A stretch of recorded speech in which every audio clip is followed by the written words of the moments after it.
You are back. I'm back. I'm sorry. I pressed the wrong button then. Look, I'm very pleased to be with you all. So where I thought that I could contribute best was by giving some background to Jolly Phonics, to the development, to research, to things like that. Not to take too long about it, but just to give you a sense of it. So we are, of course, a small independent company, Jolly Learning, based in the UK, and yet we reach very widely. We are widely used in private schools around the world, and indeed in government schools, not just in more developed countries, but in many others where we've been adopted for schools. And we can see so many clear indications that schools that use us achieve very much better results. We see it individually in schools. We even see it in the results achieved in international studies of schools. Probably the most impressive has been the Republic of Ireland, where about 80%, 86% in fact, of primary schools use Jolly Phonics, and where on the international studies, they are not only the best in Europe, but almost at the very top in the world. The top performers being places like Hong Kong and Singapore, which actually also widely use Jolly Phonics.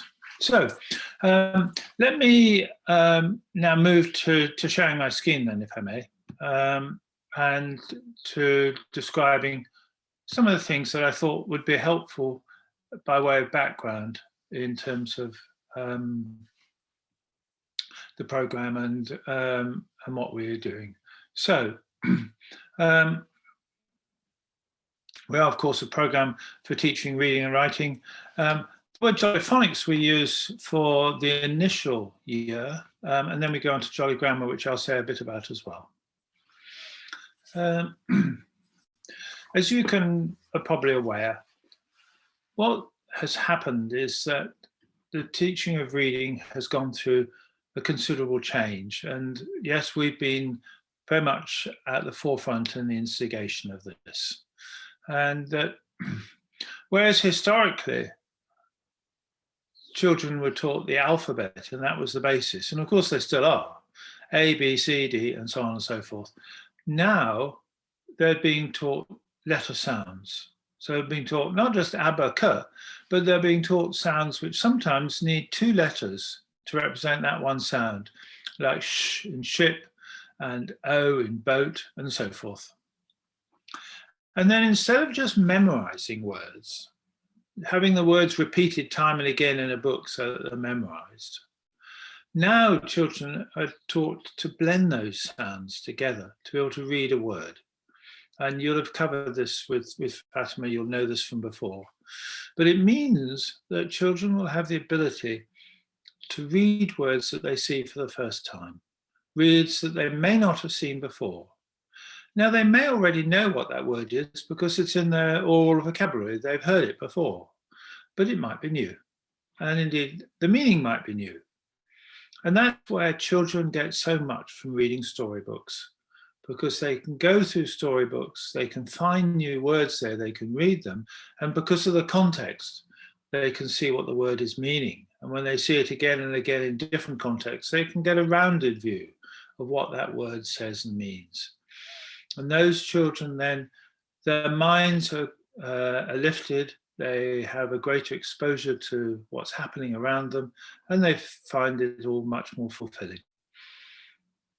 And the other part of this is when it comes to writing, when it comes to spelling words.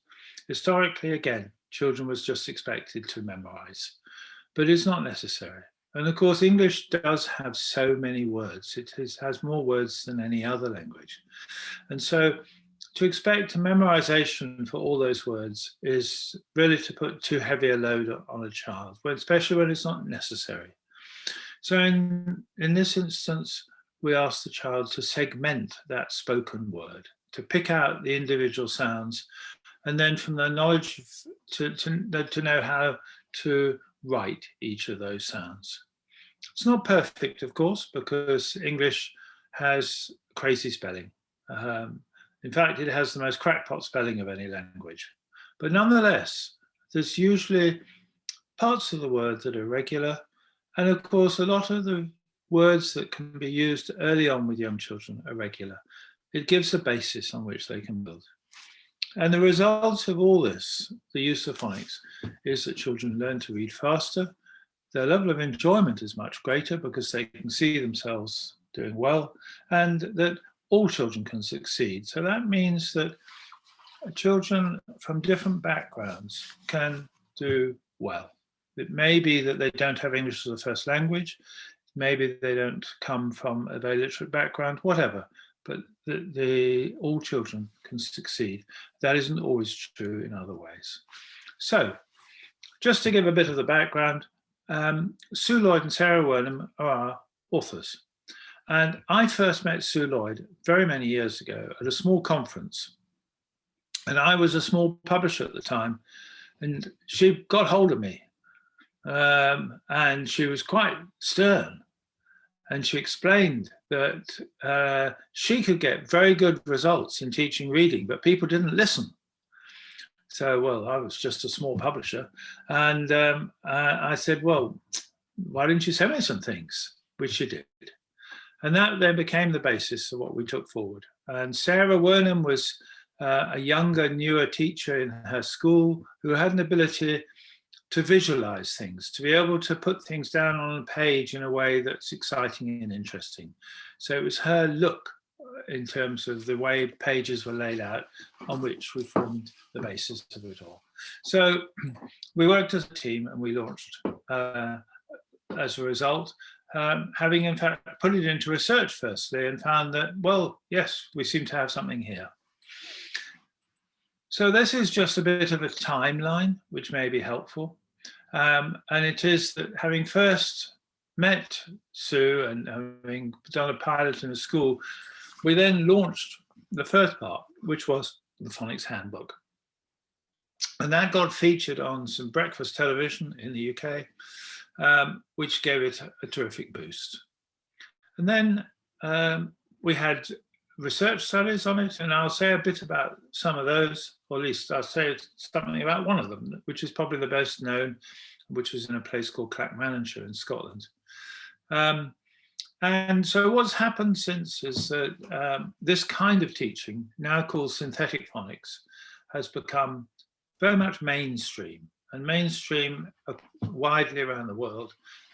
So it has become policy in the UK, and that has extended also to grammar, very much in the format in which we provide it. So this was the book we published all that time ago to get started. This was a teacher's book, but it is, most of the book was given over to photocopy masters that could be used to photocopy and to give out sheets to the children for the teaching. The guidance was there, and teachers found it very easy to use, although it was unusual. They hadn't taught in quite this way before. And you'll see there is that quote there from Professor Alice Coleman, which I thought at the time was very sweet of her, but I wasn't so sure. But I think in the fullness of time, it's proved to be very insightful.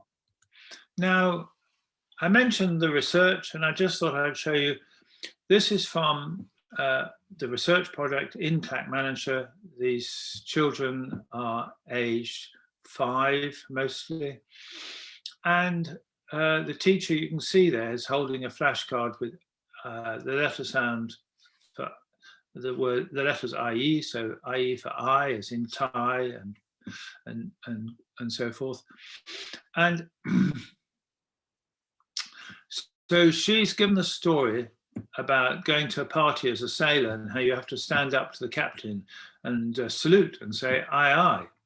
So the children are holding up their hand and saying aye aye. And as you can see, it's a bit of a muddle for some of them, but actually they're all doing it and they all look like they're having fun. And above all, they'll all be learning. Now, So this study compared Jolly Phonics with the guidance given nationally at the time. And it was a study that took a year, and it was managed by a professor and her PhD student. And the results were these: 28 weeks being virtually a year. And the groups in both sets of schools were of the same age. At the end of the study, both groups had an actual age of 5 years and 8 months on average. But the results in terms of reading were very different. So the schools that followed the national guidance, those of the control school, they had progressed simply in line with their age. So they also had a reading age of 5 years and 8 months. But in the schools that were using Jolly Phonics, the picture was very different. Those children had advanced much more swiftly. And instead of having a reading age of 5 years and 8 months, on average, they had a reading age of 6 years and 8 months. They were a year ahead. They had achieved 2 years of learning in 1 year. And this was hugely dramatic. It was dramatic because it didn't require any more time from the teacher. It didn't require any huge expenditure on resources. The expenditure was there, but it wasn't very much in line with what schools would spend anyhow. It was just a change in methodology. And so if you can imagine, that had a huge impact in terms of the press and public opinion. And this is a spread of newspaper headlines and articles that occurred at the time that this research was made public. And of course, it was quite a challenge, and rightly so. But it was helpful in alerting people, teachers and parents, to the difference that could be made by changing the methodology to this kind of teaching. Now, there have been many studies with Jolly Phonics. I know a surprising number of people whose PhD has been on the use of Jolly Phonics, and from so many different countries. And the first is finding from these studies, these findings are robust, meaning that they're true from one country to another and one study to another. And the first is that children learn twice as fast. That's compared with children who've been taught to memorize. That's what we've seen in those findings. And the second finding, which in many ways is just as exciting, is that it lifts all children, not just the better ones doing better. It lifts all children. So if children don't have English as a first language, they can do as well as the others. We've seen this in classes where there's mixed children, some who have English as a first language, some who don't. Both groups do equally well. We also see children learning well, even if they come from homes where they don't get read too much, there aren't books around so much. Nonetheless, they've been given the skills to be able to achieve. And finally, we find that boys do as well as girls. That may sound fairly ordinary, but in fact, it's not. Historically, girls have outperformed boys, certainly in English-speaking countries, and this has been a problem for boys. They've tended to underperform. With this kind of teaching, that isn't so. Boys do as well as girls. So it's an exciting story there. I'd just like to give you a bit of an insight to some of the resources now, simply to show you that we started with the Phonics Handbook. We have a whiteboard program that you see on the right there, and we have pupil books. And increasingly people use the pupil books, but in support of the whiteboard where there's facilities for that. The structure of the program is the same. So those are the, if you like, the core materials.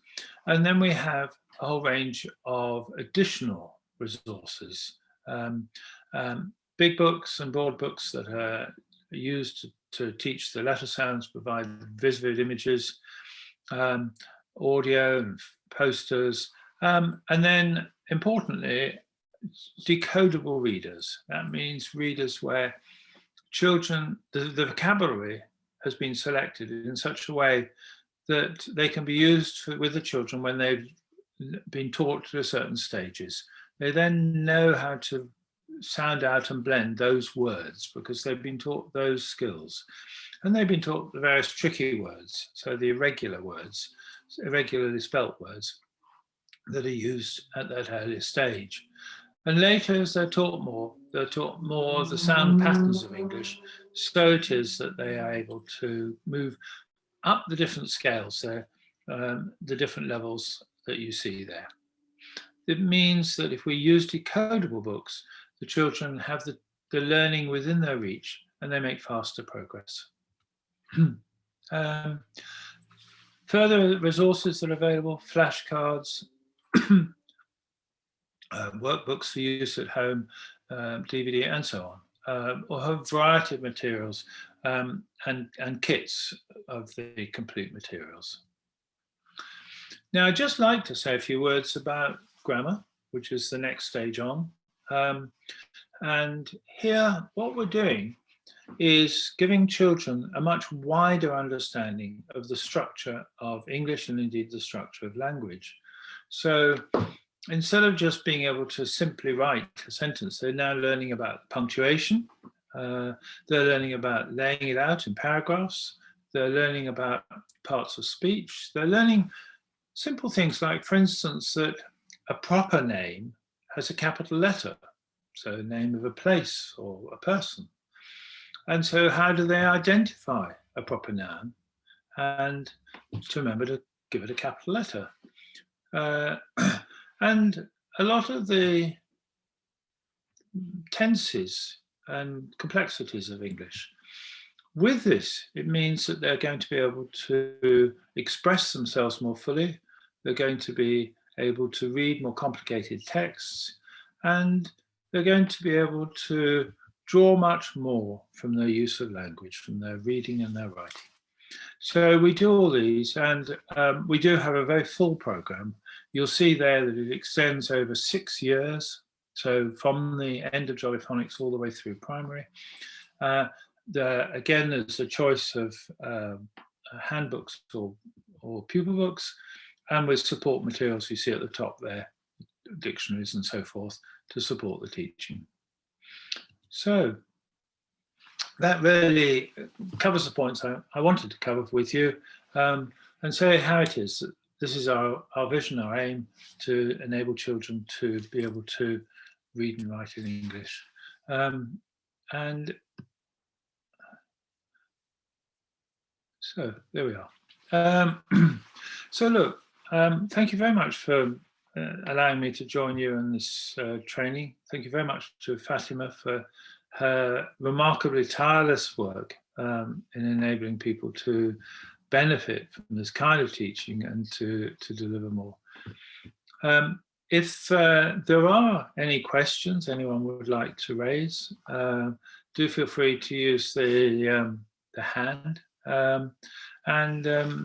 You know, I'd obviously be very glad to respond. Thank you so much, Chris, for your time. And I must appreciate that you were here with us on just, I think, on 2 days' notice. So No, it's that's fine. wonderful.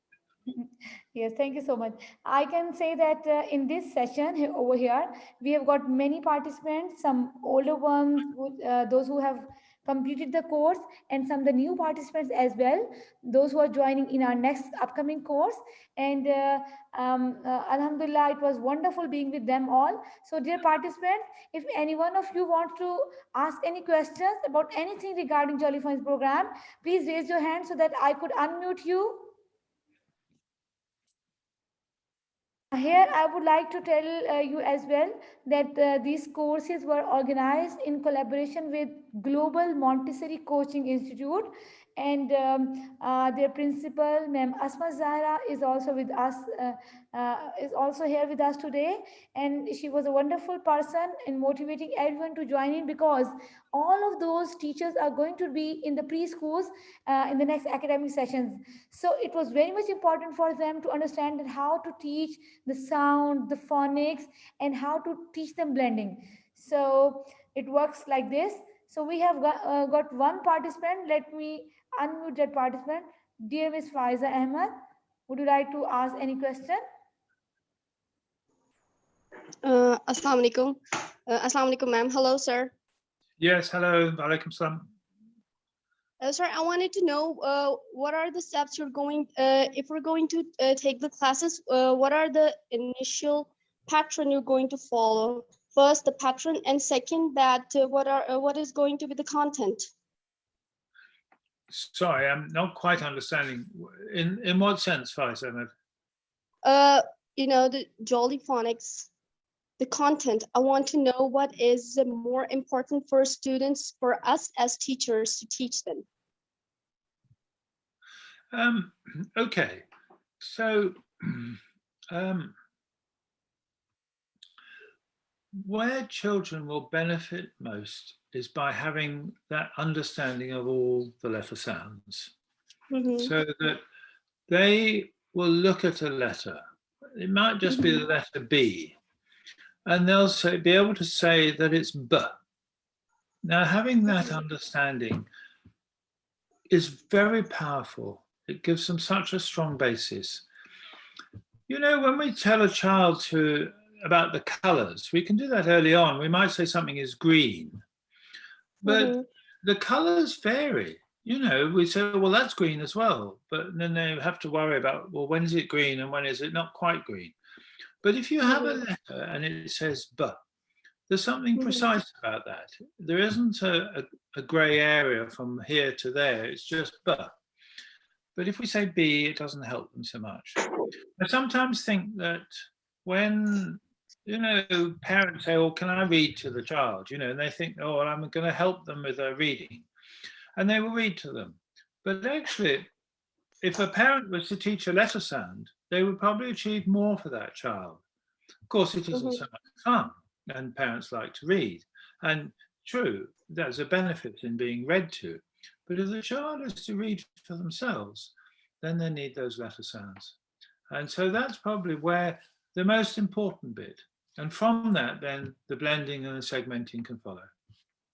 So there's one more question. Thank you so much for answering me. I want to know one more thing, that how many letters can be taught in a single day? Like what is the memory span that a child can absorb the words?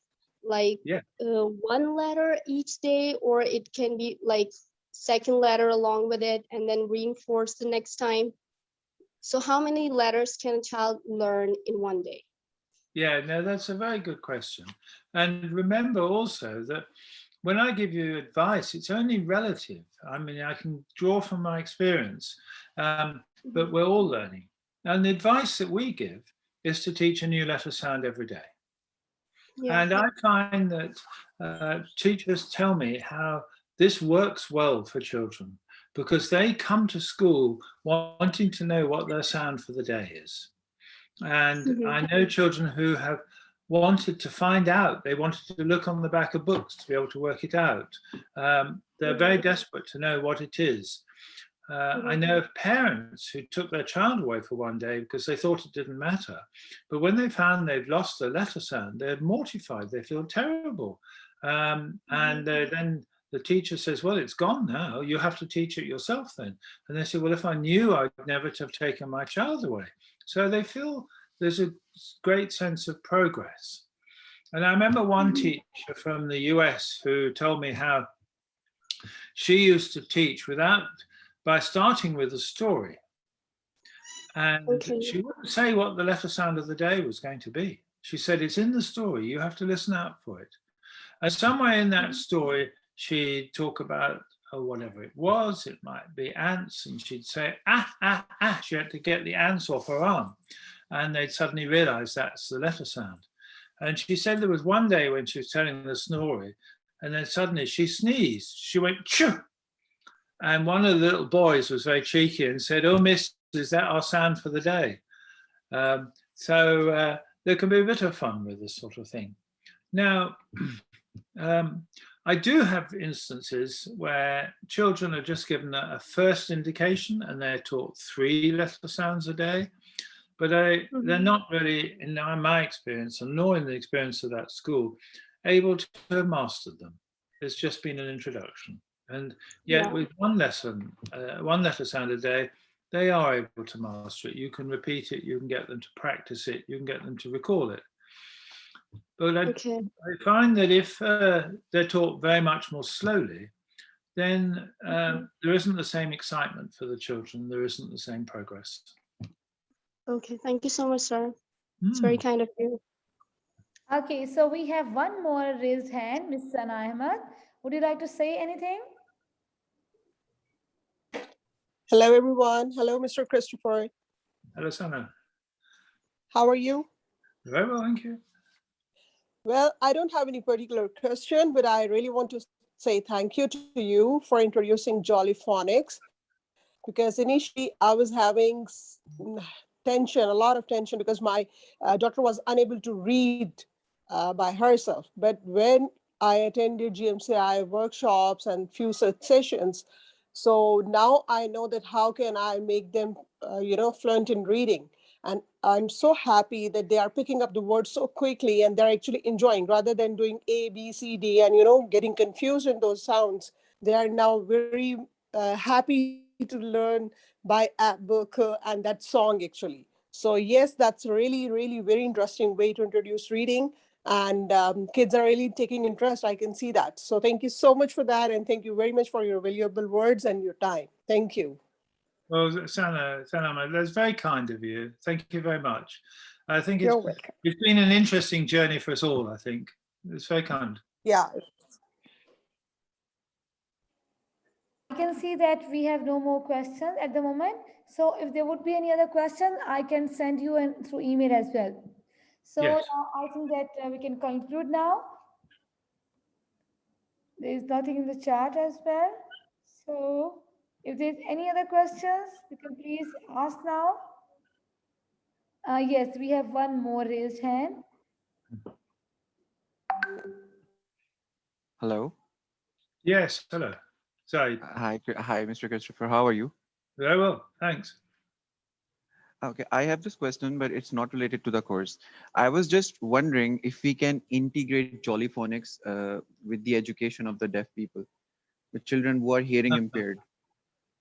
Can you throw some light into this topic, because I'm really interested to further research into it? Yes, gosh, what an interesting question. Yes. Well, of course, we should not assume that deaf people are any less capable cognitively. They're just as intelligent as anyone else. It's just that they absorb and their communication cannot include the sound, or that they're partially deaf and it's not a very secure way. Now, the basic principles of phonics and of being able to be more effective in learning to read and write, they apply just the same with people who are deaf as they are to people who have a full hearing ability. Now, this is where the actions in Jolly Phonics are immensely useful, because instead of identifying a letter sound primarily by its sound, now they have a device that they can use to identify sounds, and indeed therefore to string them together in a word. And they can be very effective in doing this. And in fact, this can work very well with children who have full hearing ability. And let me give you an exercise to demonstrate how that might be. And the exercise is that you've got flashcards with words that have got regular spelling. And you invite one, you take one and you don't show it to the class, and you bring up a child and they will see the word there. It might be a word like tap, but you don't say that. And you say to the child, all right, now, do you want to read the word for the class? Or do you want to sound it out to appa? Or would you like to mime it with the letter sound actions? So with t, they start by knocking their head from one side to another, but they mustn't say t, and then the I, and then the p, and so forth. And the children, almost invariably, they want to mime it because that's more exciting. And so they will mime the t and with the actions, the t and the a and the p. And the other children are listening to this, and you'll get a sea of hands going up. So you pick one, and the first child, typically the first one, will say tap, and then it's their turn to come up now, and they will now see a new word, and they might see a word, whatever it might be, a cat or something. And they again now have to have the opportunity, and they will choose to mime it again. So you can do exercises that are involving miming and reading that are not actually based on sounds, but instead on the actions in Jolly Phonics, which of course is the way communication to deaf people is typically based when you have the various sound, the various adult symbols that are used as well. But this is a particularly child-friendly way. So I hope that's helpful.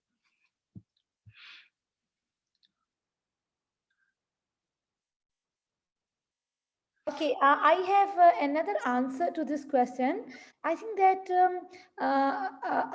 though I have not tried this one, but the Jolly actions are wonderful. They can be helpful for deaf children as well. What do you think, Chris?